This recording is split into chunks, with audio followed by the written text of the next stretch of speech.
I'm telling you, I could have made it big if it wasn't for my knees Yeah, in C grade. and my unnatural fear of foot rot. Hi, you're listening to It's My Turn, the podcast where two siblings discuss literally everything. And nothing is out of bounds. We're talking family feuds, dumb opinions, guest roasts, and weekly chaos, popular memes, popular and not so popular opinions. Nothing is off limits. Language warning, we swear, we argue, we abuse, and we love. But you've been Yeah. fucking. Oh, we're gonna have to start again. No, we just gotta edit it. You've been fucking warned. Hello and welcome to It's My Turn, the show where I, Rowan, argue with my sister about everything and nothing at all. I'm Rowan. And I'm Elena. I don't like that. Well, I don't give a fuck what you like. You're going to have to do with that, alright? You're going to have to make that work. The smarter and prettier sibling. Thanks for tuning in. Figured I doubt both of those things. But anyway, here we are. You wrote it, bro. Alright. Anyway. This is our very first episode, so we're going to talk about what this podcast is, who we are, and why you probably shouldn't listen. Alright. Thank you for that, Elena. So a bit about me and Elena. I'm the oldest sibling in our family, other than our stepbrother Ryan. Oh, stepbrother. Brother, he's a brother from another mother and another father to me. But so I'm 35 years old. I like fishing, golf, cricket, and arguing about whatever I can argue about. I go for the Bombers, which I fucking hate at the moment. And we have a little brother. Well, he's my little brother. He's Elena's older brother. His name's Brendan. He's 33. He's autistic. We're born on the same day. We're just 2 years apart. And he is probably one of the funniest cunts you're ever going to meet. We might even get him on for a show. What do you think, Elena? I see how we go. All right, Elena, give us a bit of a spiel about you. All right, yeah, I guess I wasn't prepared to talk about myself in this moment. Might have to take a second. I'm not terribly interesting. I am 28 years old. I'm a nurse. I work in the field of mental health, and I do have a master's degree, Fucking no. which I hate to bring up. What else do I do? I work in aesthetic cosmetics as well. I love gaming. I love binge watching TV shows. I like eating out, spending time with friends and family, quality time. So, not with me. We don't need to talk about that. I think that pretty much sums me up. Yeah, I have a dash hound. She's super sassy. I live with my partner Jake. We're going to have him on a later episode as well. He brings a nice balance to my life because I'm pretty chaotic and he's really logical. So I think that should be interesting for the pod. And that's about it, I reckon. I'm the youngest. Youngest, therefore bestest.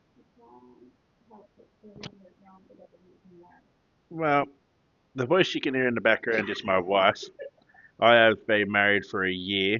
I'd like to say she'd bring balance, but to be honest with you, she brings labour. It's a lot of work keeping her happy, and I try my darndest, but I'm only one man. I've got a menagerie of animals. We've got birds, lizards, snakes, frogs, dogs, hogs in the toilet. I just want to interject at the fact that you said darndest and apparently turned 73. Well, it's fucking added 40 years to my life being married. Anyway, the voice you can hear in the background is Maddie, and she might chime in occasionally. Very occasionally. If we have any questions about water treatment, I'll ask her. We've been together for almost 10 years, bro. She says they've been together for almost 10 years. Bruh. Alright, so we've got a few little prompts here. Obviously, it's our first podcast, so I just want to make it moving along, I guess, and keeping it interesting. So our first one is, what kind of siblings were you growing up? Enemies? Question mark. Allies? Question mark. I would say I reckon we started. we've had a bit of both. Yeah, I would say. I wouldn't say we started as enemies. Well, you might have hated me. I was too young. I hated everyone. But Now we're more allies than anything now. We've got a common enemy in Brendan. He is, he is, he is literally the reason, other than Maddie, that I'm going to probably do a charge, like a murder charge. Let's be honest Yeah, here. yeah. The man cut his head in a recess in the shower. Like, how? Mm. How? Also, Because he was washing his calves, bro. Do Brendan you want has, those filthy calves? fuck his calves.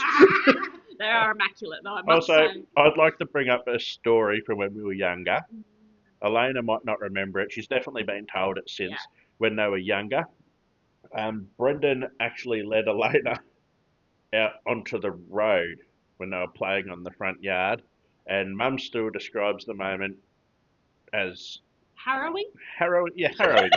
Harrowing's a good word. As she watched her autistic son and her 2-year-old daughter strutting across, thankfully not a very busy road. Thankfully, unthankfully, depending on who you ask. Very windy, though. It was on a blind corner, and it was in Haunted Hills for anyone playing at home. Rowan's doxing us right now. They're going to have to beep that. Our old address. Yeah. There could be perverts out there, bro. They're not anymore. I moved out. Yeah, but anyway, I'd say we're allies. Yeah. I would say when we were teenagers, it was difficult because we had very different hobbies. For me, for one, I played Minecraft for about 13 hours a day, whereas Rowan was sporting and doing traditionally more cool things.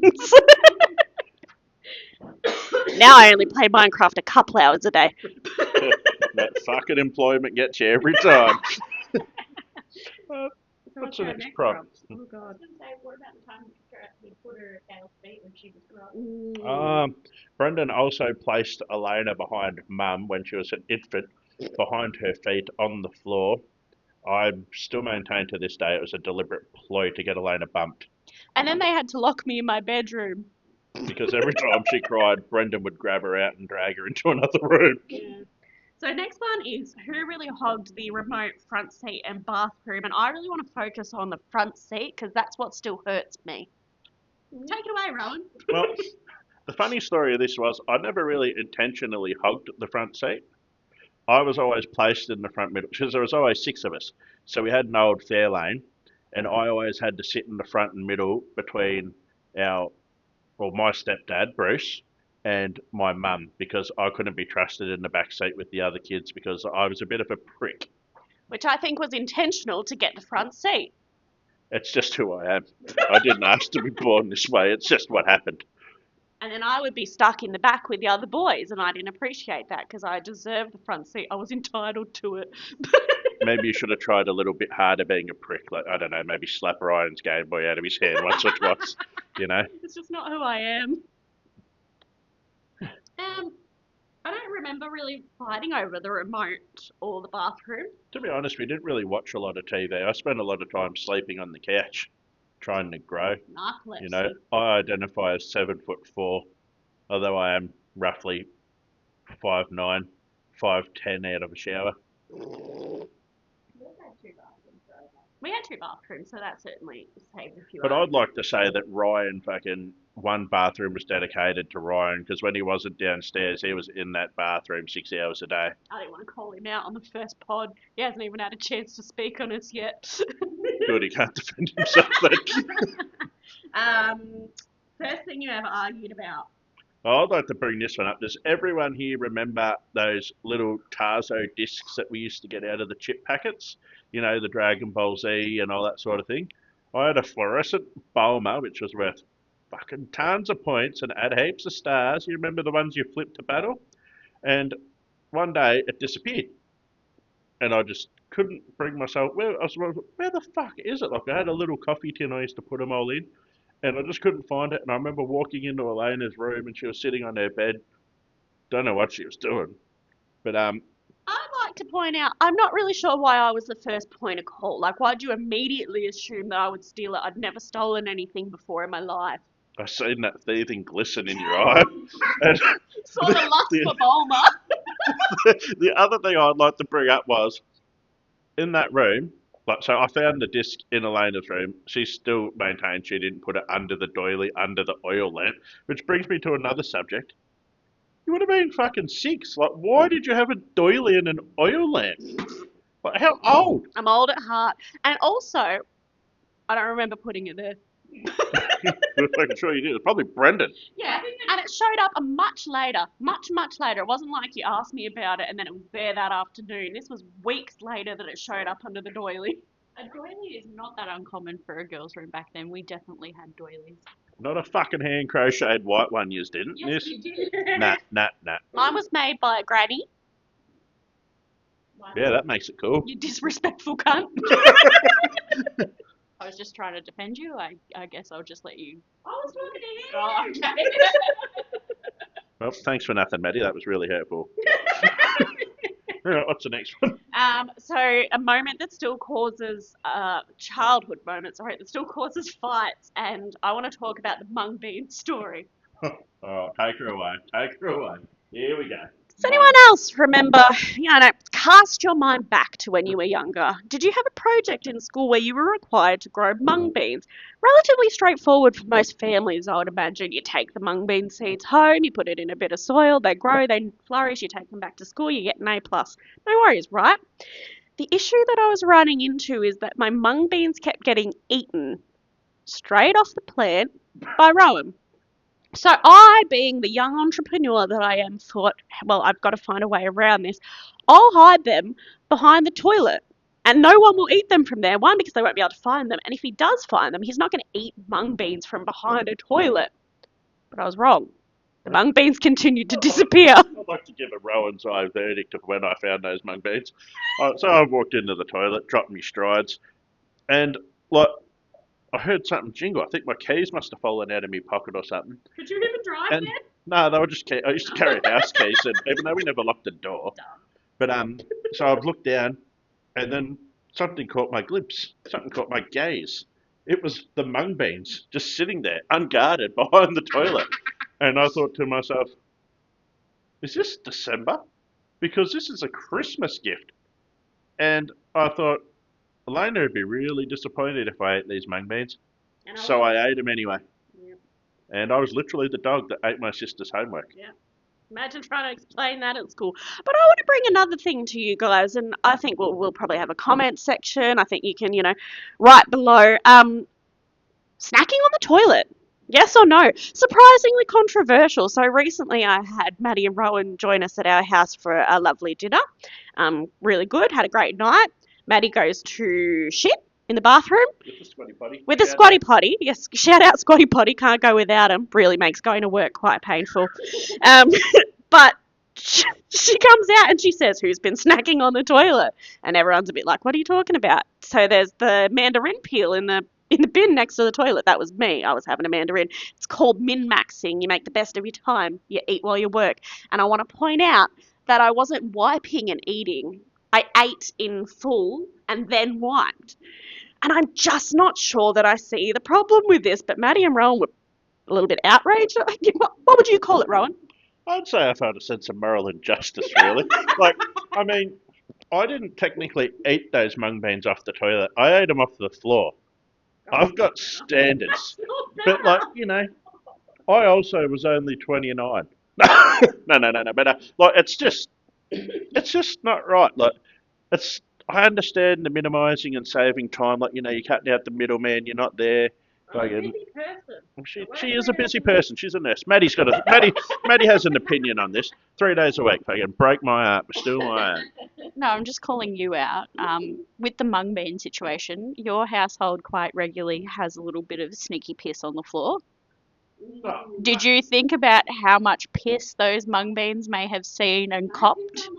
So, Well, I'd like to reiterate that technically everything you've eaten's had piss on it at some stage. It's a form of fertiliser. I piss on lemon trees all the time, and I fucking eat those bastards. No, I do whatever I want. Fucking, you aren't going to change my opinion. I am who I am. Alright, moving on. I'm over that. I want to talk about who actually got the worst chores as kids. And I think this is a really funny one because I actually don't think either of us did. Another shout out to Ryan.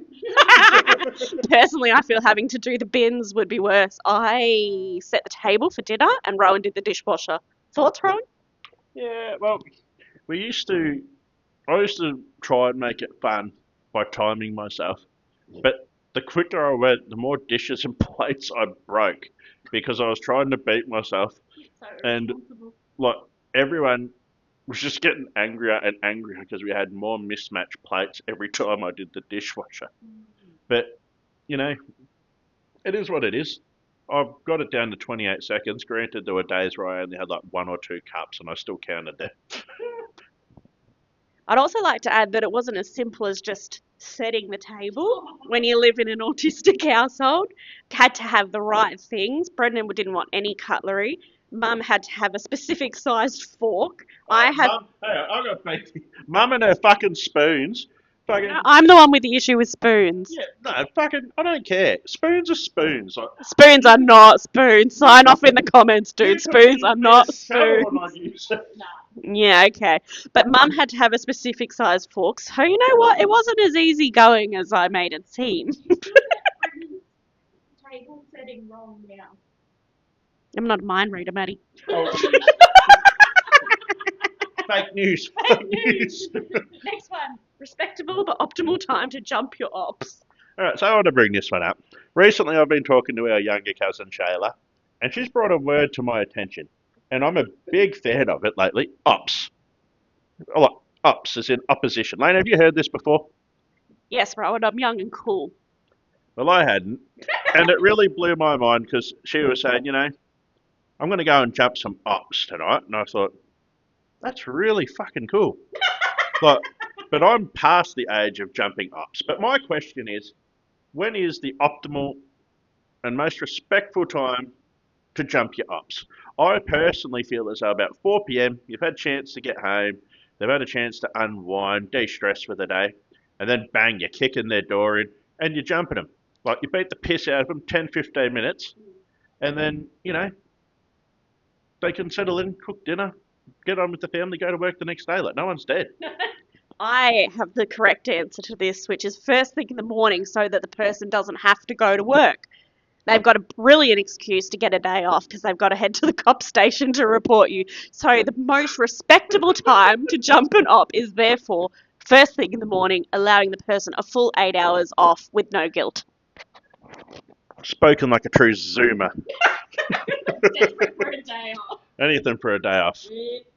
Yeah. I think it's time that we wrap it off with a beautiful sign off. We're at like 17 minutes here. I think we've Done pretty well. done really well. So that's it for our first episode of It's My Turn. I've stuffed up our name. Let me try again. Standard. All right, that's it for our first episode of It's My Turn. If you liked it, follow us on our platforms, and maybe we'll fight again next week. Tell your mates, tell your mum. Just don't tell our mum, please. Next episode, we're bringing in Little Cuz to settle Rowan's one-season basketball career where basically all he did was punch on. Thoughts, Rowan? Well, I was somewhat of the Michael Jordan of fighting. Is this Little Cuz or Big Cuz? Little Cuz, like. Yeah, little Cuz first, and then Big Cuz is going to have a little sex segment at some point. So that should be entertaining. Keep your ear out for that, and thanks for joining us. Love you, bye.